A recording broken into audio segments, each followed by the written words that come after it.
পূজাদি কি করছো? সব আত্মীয় স্বজন আছে, রান্না বান্না সবাই খাওয়া দাওয়া করবে। কতজন? আচ্ছা, অনেকটা রান্না বান্না করতে পারবে তো? দেখা যাক কি হয়। কি কি রান্না হচ্ছে আজকে? ডাল, আলু ভাজা, মাছের ঝোল, ভাত, চাটনি, বাস, পাঁপড় ভাজা তো আছে। অনেক কিছু অনেক কিছু। ঠিক আছে, সাবধানে করো, আগুন আছে সামনে।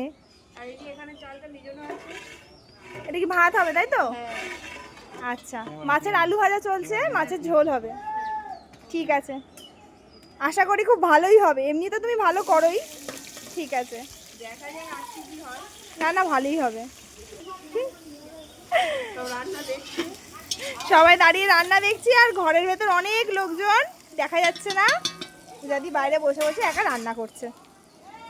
আছে অনেক হেল্পার আছে, এই যে মেশো আছে, এই যে আমিও আছি। যদিও অবস্থা ভালো নয়, কিন্তু তোমার গায়ে রোদ্দুর পড়ছে।